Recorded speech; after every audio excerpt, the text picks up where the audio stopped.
if you are moving like here, I don't know how to phrase this, right? So back home, you have a maid, a chef, a gardener, right? For some people, not everybody. When you're here, you are the maid, you are the chef, you are the gardener, you know? And it's just kind of like that maths to me to be like, dang, like, in a way, you're living good before As you I move. say, every time I start cleaning, I'm Balin Tlapo and I'm a housekeeper.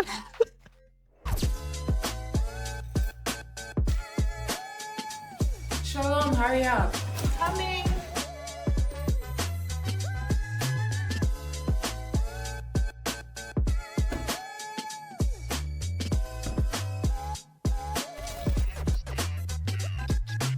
Hey guys, welcome back to episode 3 of my Grantix. We are so excited to be fully back. We had a lot happening over the last 2-3 weeks. Obviously, some of you might know from following us from a different kind of social media that we graduated. Pop pop. Yeah, so we just wrote, I graduated with my master's. My bachelor's. Yeah, and it's just been like a whirlwind with family over. So obviously with family, we couldn't do any recording, but thank God we have pre-recorded stuff in the works. But yeah, we are finally done with that. So as we have graduated, I just thought it would be ideal or fitting to talk about life as an international student in Australia. From obviously a veteran, I did my undergrad and my master's, and I've been here for 7 years. And my sister just literally just finished. Yeah, but I've been here for 4 years, so fun times. Yeah, so that we can tell you why I did 7 years instead of 8. Why is it 4 years? Why she did 4 years, you know? So yeah, but before we begin, we're gonna start off with kind of a segment. We want to say, what is African maths? What is international student maths? What is immigrant maths? Because obviously we've all been on TikToks, Twitter, and all the like, and we've seen girl maths, boys maths, but I was just like, you know what? I want to go into the immigrant side of things, immigrant maths, and all of that. So I'm going to start us off with what is immigrant maths, and I've been so impressed because I literally thought of some and I wrote them down. And just like, oh my god! But I'll start softly. Okay, immigrant math number 1 is when you leave the country, people all of a sudden think you're rich, and now you're the cash cow back home. Do you know how pressing that is? Tell us. You leave your home country, right? You're a student, whatever.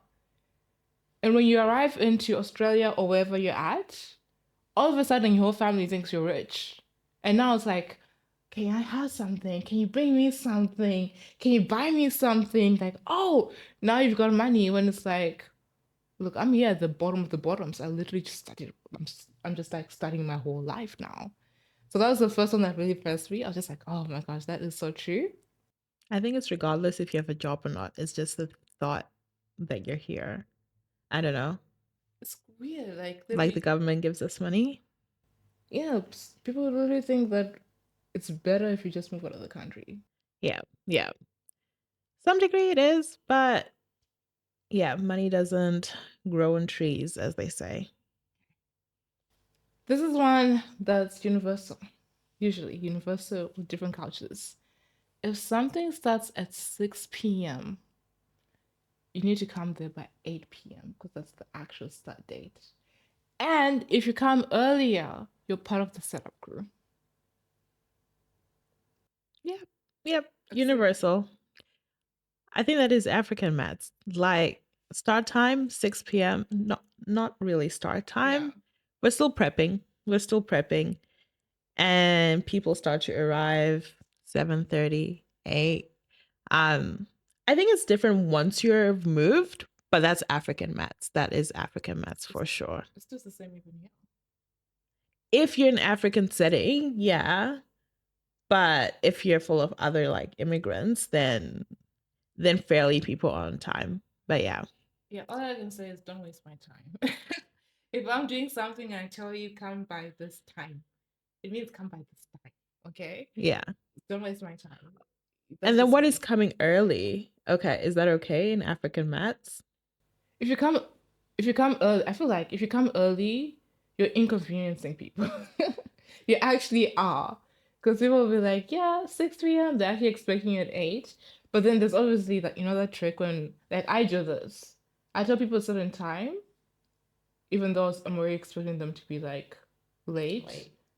So that time, I'm just like, yeah, I don't expect anybody to actually come at this time. I actually expect them to come in, like, 2 hours before. 2 hours after, I mean. Yeah. Yeah. Yeah, but I can't do that with my non-African or Arab friends or Indian friends. I can't do that because then everybody's like, we're here. And it's like, where are you? And I'm like, oh, oops, my bad, I guess. Yeah. I think just to be flexible timing because early, as they say, early is on time is late, kind of the opposite. Yeah, pretty much. Oh, this was one recently that I discovered when it was my graduation, okay? White friends and Asian friends can call your parents by name, but God forbid if an African child calls an older by their name. Yeah, that was a funny That was funny so part of weird the to me. day. No, so the story was our parents here were for our graduation and Michelle's was first. Then one of our friends who was Asian came and our parents introduced themselves with their first names. And then I was just in my head, I was like, uh-huh. Because if it was maybe one of our Zimbabwean friends, they would have been like, oh, I'm Mr. Kasande, I'm Mrs. Kasande, or I'm Michelle and Shalom's mom or dad. And then no, they introduce themselves with their first name. And then we thought about it days later and we're like, because we're talking about you know how we sound when we talk to different people and we're like, oh, you're kind of um assimilating as such. And then we're like, yeah, everyone assimilates. Then my mom was like, no, I don't assimilate. Then I was like, you assimilated at that time when you were like introducing yourself by the first name because you wouldn't do that in Zim. Yeah, that was funny. Yeah, personally, everybody is. I know it was like, because I have Indian friends, it's auntie, uncle. Yeah. Even with like Malaysian, Singaporean friends, people would say auntie, uncle. Yeah. Similarly with African, auntie, uncle, mom, you know. Or if you do have to go extremely formal, it's Mr. or Mrs. their last name, never the first name. It's very hard for me. If one of my white friends was just like, oh, Michelle, this is my mom, Emilia, whatever, right? I'd be like, hi, Mrs. Because I just can't like wrap my head Well, I just don't around say a it. name at all. Yeah. Just hi. Oh, Hello. nice to meet you. Wow, Oh, you are Michael's mom. Okay, cool. How's the weather? um, next one. Okay. You can't go back to your home country looking dusty. Once you move, you kind of have to glow up. I think it's relevant for me, at least. I think it's relevant. I think it's relevant, moving to heights and further heights. I think that's expected. I don't know. Why is it? I'm trying to think of the reasoning behind it. I honestly don't know. All I know is once I moved out of the country, there's so much like expectations to be better, to be more, not better in the sense of like you're better than everybody, but more like situated with the place you're at, that you're able to now present yourself as a better person than you were before you left. Yeah, because one thing that African maths, I don't know if this is wrong, but when we go back, you go in your best form. Like you want to have your hair done, you want to have your nails done. For me, I don't want to have my hair done because one of the big reasons, besides visiting my families and loved ones and all of that, is I need to get my hair done because it is expensive and I do not have time to do my own hair anymore. So I'm like, in a hair aspect, what does that mean? Am I wearing wigs the whole time? But I need to show up the best version of myself. But I know that the braids here won't be at the same level as getting my braids done back home. Yeah, it's kind of weird, but that actually brings me to the other one is if you are moving like here, I don't know how to phrase this, right? So back home, you have a maid, a chef, a gardener, right? For some people, not everybody.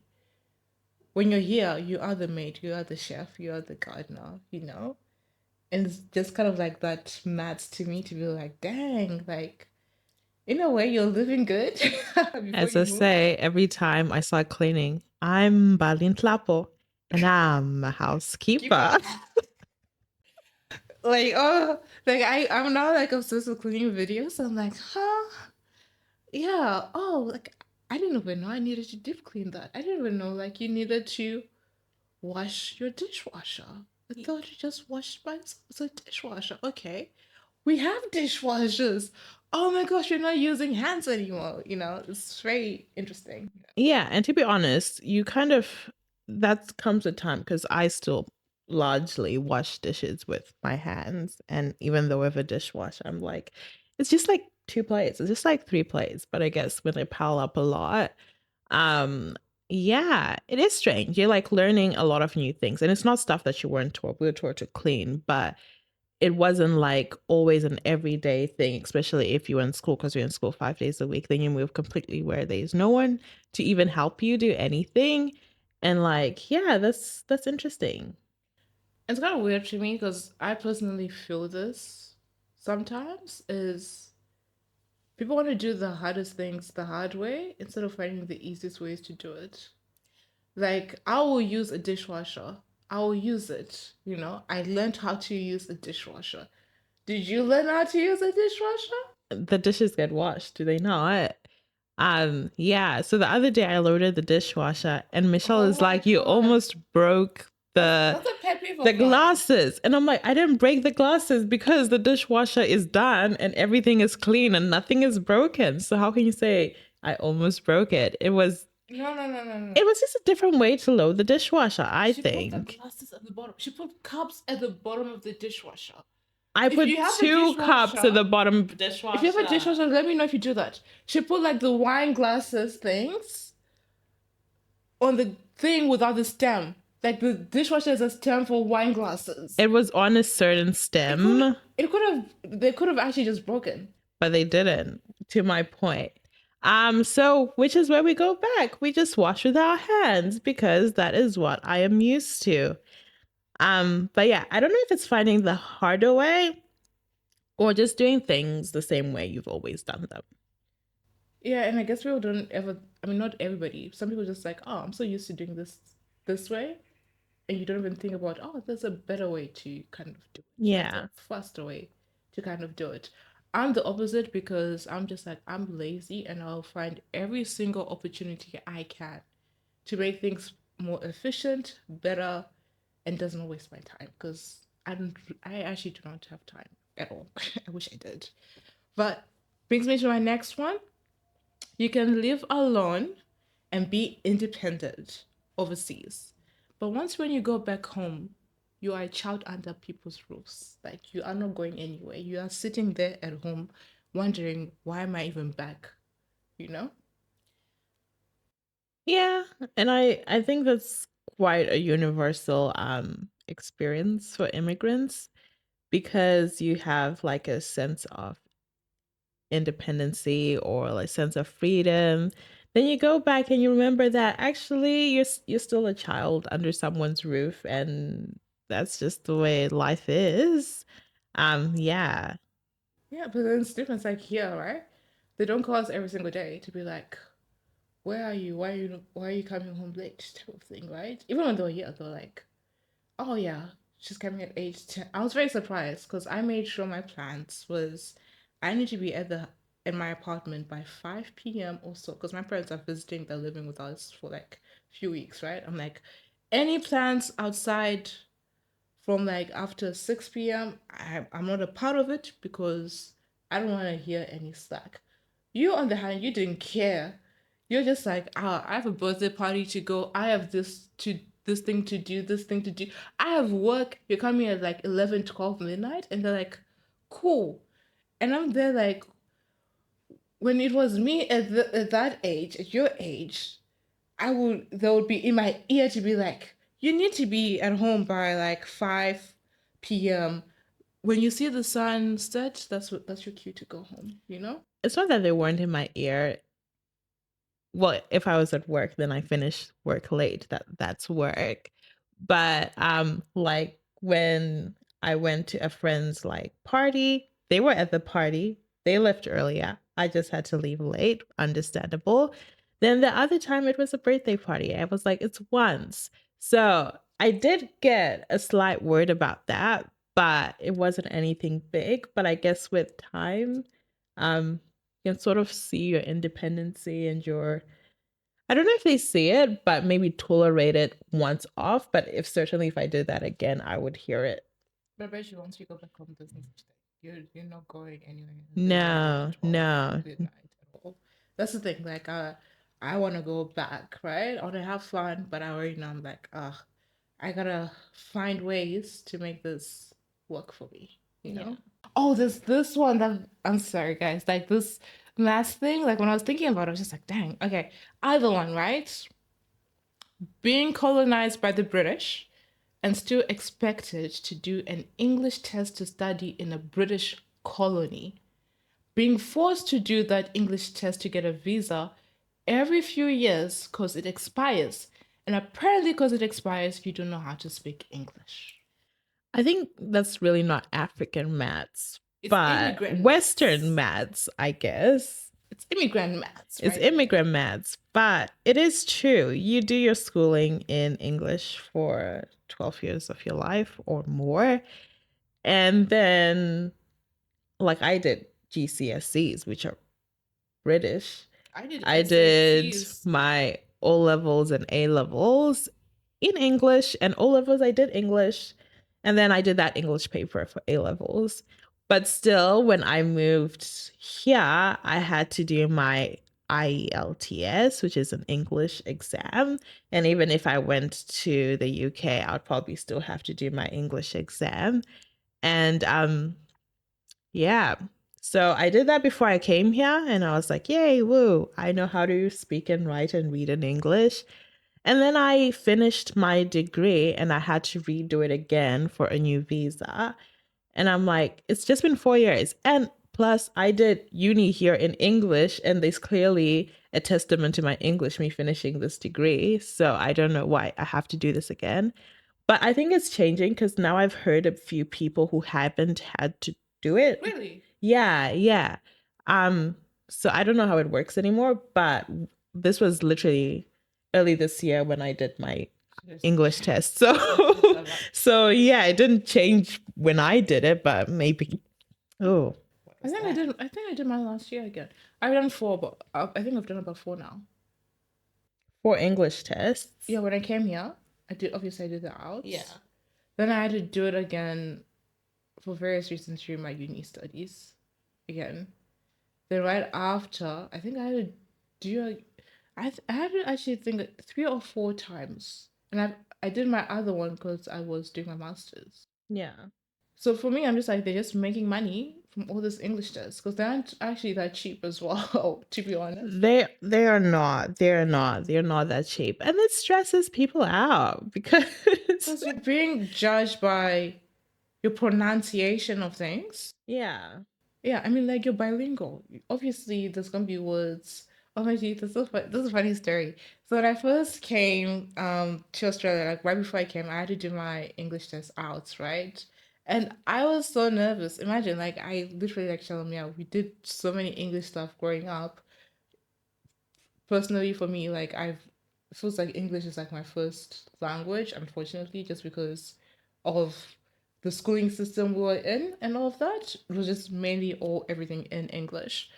So I went to do my outs test, and in there, this lady was assessing me, and she was like, "Tell me about a dream, etc. What you want to do, etc." Right? I'm speaking, and then I'm like, "Kuti." I was like, "What the hell?" I've never used that word ever, and I'm just like, "And kuti," and I'm like, "Oh dang!" And I did still get a great score, but I'm just like, "Dang!" Yeah. Like it's like those slip up of the words because people don't realize like if you're bilingual, like the more you speak, there's like different aspects of little things, like words will slip up, right? Like I say all my days. I'm like, and I hear that all my British friends say all my days. So that just comes into my vocabulary sometimes, or mandem, or whatever people say. I'm like, yeah, because you're just taking a few words here and there, and they're becoming your regular vocabulary. So I'm just tired of taking an English test every single time I need a visa because I know it's like every 2 years or so, and generally speaking, your visa is going to last you between a year to like 3 years. So technically, you will have to take it every single time. Yeah, yeah, you'll have to take it. And it's just stressful. Like when I just did my recent one, I my degree was mainly in finance. We wrote like essays and stuff like Yeah. that. But English essays are different. So that stressed me out.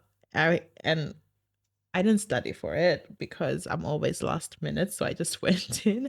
And then when I did the speaking part of my test, I got this topic and I thought I wasn't making any sense. And I was like, oh my gosh, am I going to fail this English test? But I didn't, thank God. So yeah, I feel like because a lot of the people who were there when I was talking to people around the English place, people were pretty much stressed, I would say. And then there were people that had been here for years, people who were studying. It's not like they haven't been already in Australian culture, Australian learning environments to show that they can actually do it in English. So maybe once off, I get it, fine. Even though I did like my British O levels, fine, once off, but I just don't get that repetitive nature of it at all. Yeah, because I can understand that not every country has English as a main language, or like other countries were colonized by different countries as well, and other countries just have like their main language.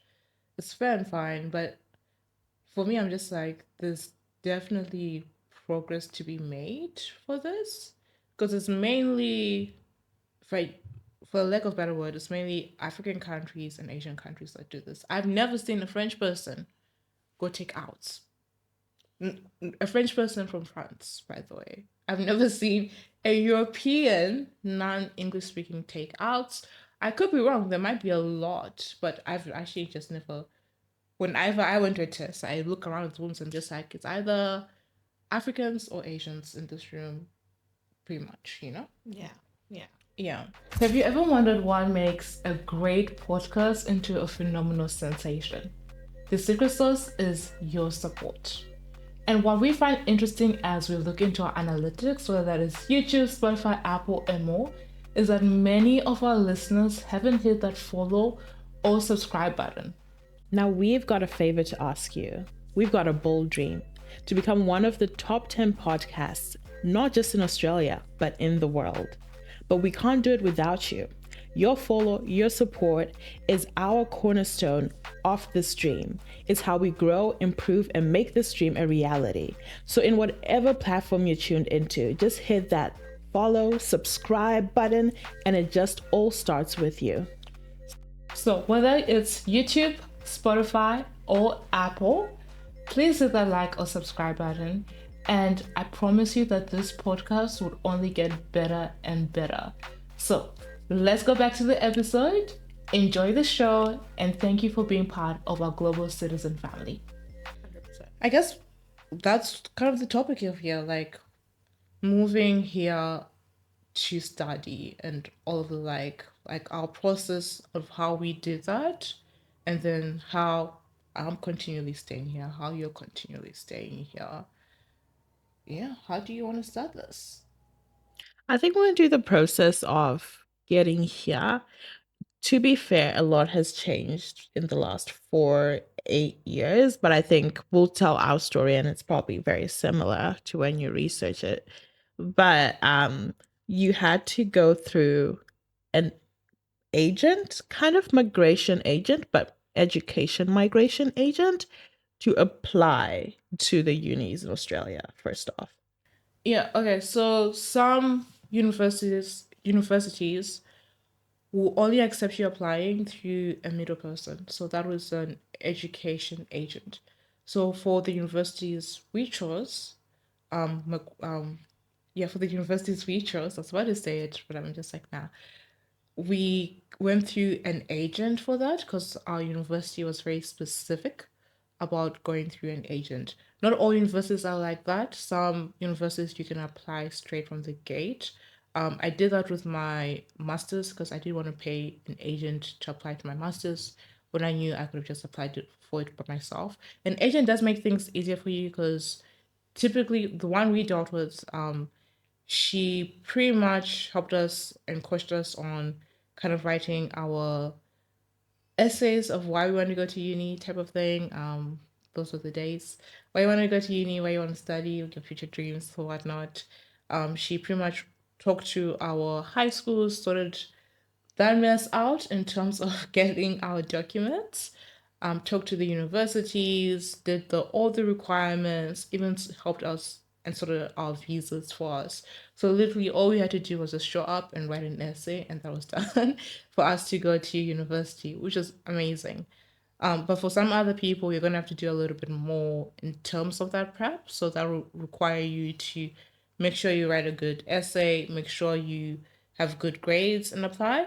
By the way, we went to an American school, so I guess that's what was also our differences because I ended up just doing an American syllabus.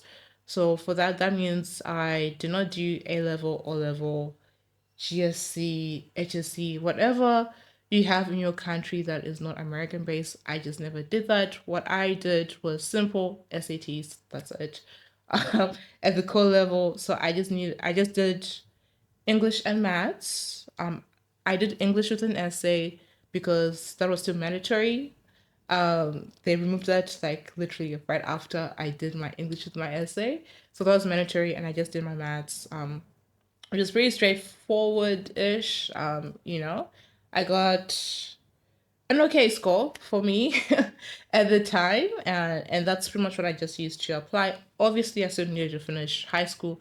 I still needed to have good grades, but the universities that I ended up applying to, they were just looking at my SATs mark as a guide to how those SAT marks correspond with like Australian marks, which is ATAR, ATAR. So that's pretty much what they used to kind of judge if I was going to go into my undergrad.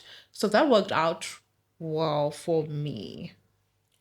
Yeah, mine's a little different story because I did do A levels and O levels, or I think they now just call them GCSEs. And I was a bit of an early starter. I also did SATs twice. I don't know why, but that didn't relate to my uni, getting into uni. But my story was actually I was a bit of an early bird, and um because my sister was already here, she'd already used the education agent, and then my parents were like, oh, why don't you start applying, and before I even wrote my final exams. So there is kind of a pathway to do that where you can actually apply before you even write your final exams. And what happens is you can get a conditional offer, which I got from, I think, two institutions in Australia, where they say, okay, kind of holding your place here. To get in, you need this specific grade or you need these specific points. So that's kind of where I knew I was getting into before I'd even started. So after I got my grades, literally met exactly the points that I needed to get into my degree, which was great. Another kind of situation before that I got the grades was okay, not a conditional offer, but you can actually get into uni. But first, you do kind of a pathway, which is like foundational units, and then you get into your degree. That's if I had not also met the points that I needed to get in straight into my Oh yeah, degree. they did tell me that too. Yeah, yeah. So that's kind of also an option. Okay, you don't meet the points, but there's other pathways to be able to get into the degree of your choice. Yeah, so I think that was my story. Yeah, and I guess that pretty much means that anybody can really go to uni, to be honest. You don't, even if you don't have the grades, they'll make a way for you to go to the university as long as you have a good foundation. You can definitely have a pathway because I know a lot of people who went through a pathway. Yeah. Because they didn't have the grades, which is very fine. And some people end up going to a uni that's not their choice, their dream university, and then just getting good score for the first semester and then transferring. So a lot of my friends, they came to Macquarie. Oh, I just said the university. Okay. They came to the university. They came to the university and they transferred to like another university, you know? But yeah, so that was that for undergrad. I guess I'll just speak for masters and then we can obviously go into more the fun stuff. For my masters, I thought I was going to go with the agent. Um, the thing is with agents, they only have a certain. This is why I say it's good around to shop around for anything to do with agents or whatever. Shop around, talk to as many agents as possible and whatnot. Because your agent only has a select number of universities that they work with. Because at the end of the day, how they get money, if it's not from you, it's from the university that they're referring you to. So they'll tell you that, you know what, you need to go to this university, because then the people will pay them for referring you as a student or as a client, I would say. The university will pay them a commission fee, you know? So sometimes you find that obviously everybody has a selfish tendency. Sometimes you find that some agents will kind of tell you to go to certain universities that you might not be interested in or whatever for whatever reason because they might get a bigger commission for referring you to that university. So that's why I say shop around. If you're going to use an agent, be aware of different things, pros, cons, and whatnot. And some agents only have like a few schools that they are working with, that they are allowed to work with, AC. So for my master's, I wanted to go to one of my dream schools that I've always wanted to go to ever since I found out about Australia. And my agent did not have that. She actually wanted me to go to another state. In retrospect, I could have gone to that state, but then also in retrospect, so many wonderful things have happened to me that I'm happy that I did not go to that state. But I was like, it's fine. I don't want. She was like, okay, let's just apply to the same university you did undergrad, and you can do your masters. And obviously, I got in straight away. I got a scholarship, whatnot, to go to the same universities I've been going to. But I just wanted to change. I didn't want to stay another few years at this university. So I found the university I wanted to go to, and I was just like, even it's a far-fetched dream because I did not really have the grades because I didn't take undergrad seriously enough. But even if it was like a pipe dream for me, I just applied and I still got in. And that brings me to a point because this hurts my soul very much is make sure you research when scholarships are happening for universities. For example, for my undergrad, they offered me a scholarship right then and then, as like part of their fellowship African student scholarships. So I got a scholarship, which was really great. That really helped. For my master's at the universities I went to, you needed to have found the scholarship yourself. Yeah. I searched, there was nothing, right? Only to find out that it comes in certain semesters. And once you've already accepted to go to that place, and once you've done a semester, you can't apply. It's only for upcoming students who have not accepted it. So that hurt my soul when I found out. I was just like, I could have saved so much money for that, but it is fine. We'll move. So make sure that even with the universities you're at, make sure you know the scholarship opportunities available for you when those dates are happening and whatnot. So either they might say the scholarship is only available in semester one. So that might mean you need to wait a whole year until semester one if you want that scholarship. or it might be semester 2 or whatever. So just make sure you do your research around that. Research is always key. Yeah. Yeah, I think that's pretty much it for the process. So how did you Please, end up doing 8 years? 7. 7 years? Oh, in Australia, undergrad is 3 years. That's the common undergrad. If you're doing more than 3 years, there's a reason for that. But for everyone who's just doing the normal undergrad, no honor year, no other stuff in between, 3 years. Other countries is 4 years. So I literally just was in and out of uni in those 3 years. And my master's, my university for my master's was a year and a half. So not 2 years. Some people can choose to do 2 years to kind of like, I just did not have the time. I was working, I had a startup at the time, so I was just like, I can't do 2 years. So my undergrad was a year and a half. And as well, some people, what they choose to do is once they start, they have summer school in universities. So some people would do like extra classes and extra units during the breaks, so winter break and summer school, which is very fast. It's like very fast tracked learning. So some people, if they fail a subject, they end up doing the summer school so that they're not behind when the next semester starts. And some people just choose to do things ahead. If a unit is available in summer school, they'll do those units so that they can graduate early if they can. Yeah, so my undergrad was 4 years, and not because I failed, thank God, but I did a double degree. So normal degree is 3 years. It's kind of cool how I got to do 2 degrees in just 4 years. And yeah, and I also did that one unit in summer school because I thought it would help me. Well, I thought I was going to finish early, but I just thought maybe like at the later years when things really get harder, I have less to do in a semester, which in my last semester I only did 3 units instead of four, which is so helpful. I would do that, but then you're losing kind of out on summer, kind of, not really. But if you didn't have anything to do in the summer anyways, um, I would do summer school because probably in your next year you want to get a summer job and start getting that experience.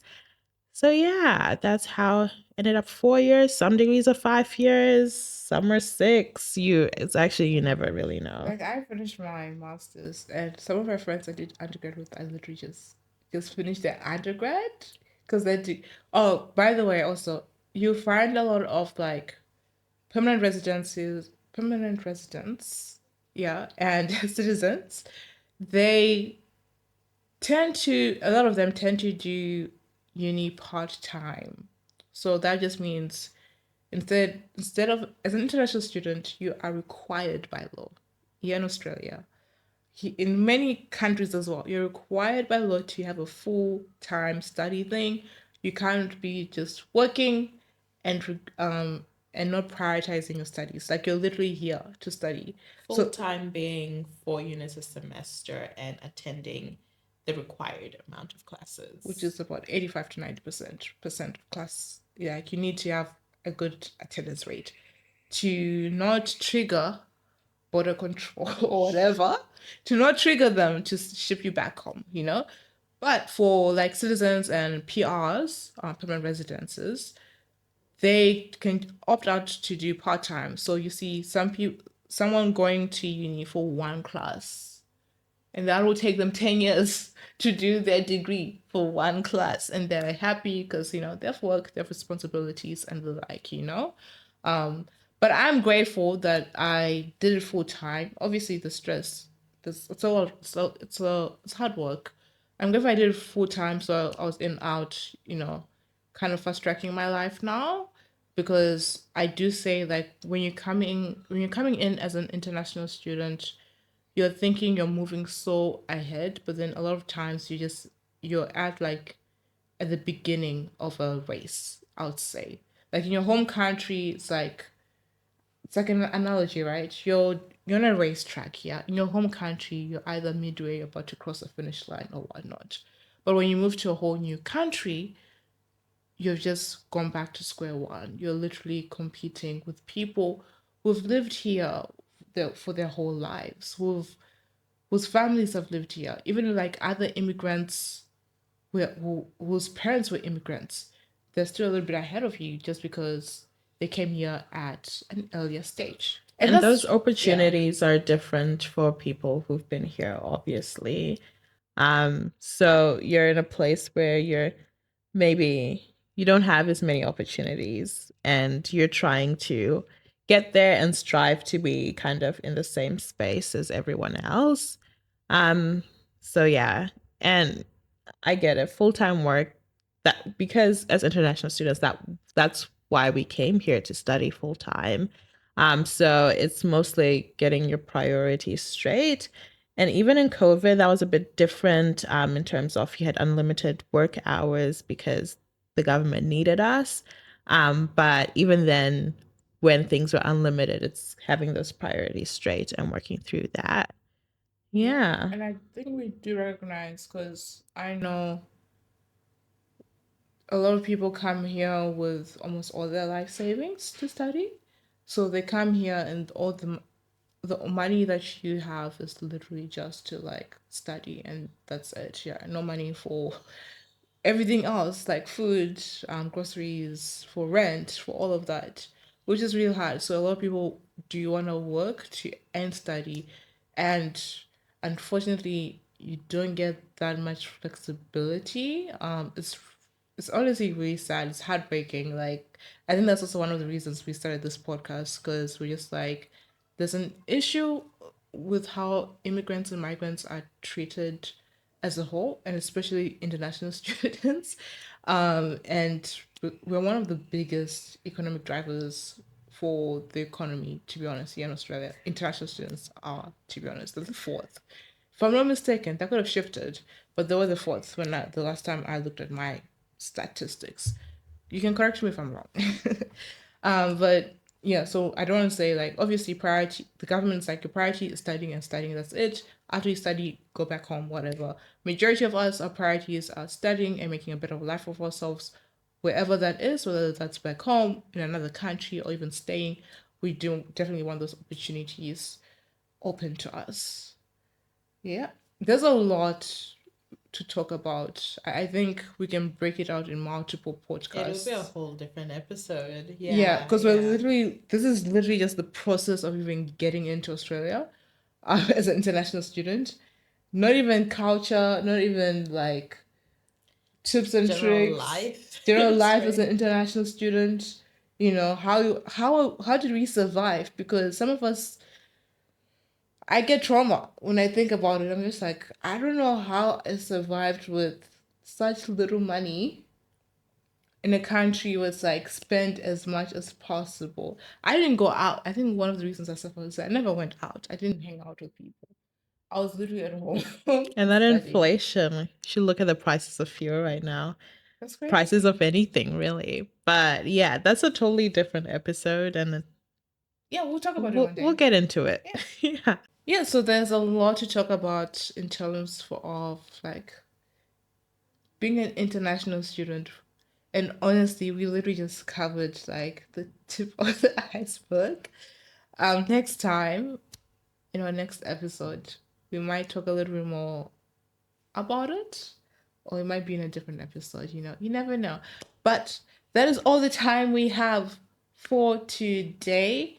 If there is a topic you want us to cover, please DM us at Migrantics. We are on Instagram, literally everywhere. TikTok, if you wish. If you want to send us an email, it's migrantics@gmail.com. Migrantics, MIGRANTICS, @gmail.com. Your responses will be anonymous because we are not trying to get sued as we are starting. We are not trying to expose anybody. And generally speaking, we like to keep things private, our lives private as much as possible. Obviously, we share some things, but as we are as Africans, we keep our lives private. Everybody else's life is free for the taking, but our personal lives are private. Anyway, thank you so much for tuning in. Until next time, this has been Mitchelle and Shalom. And See you at the next episode.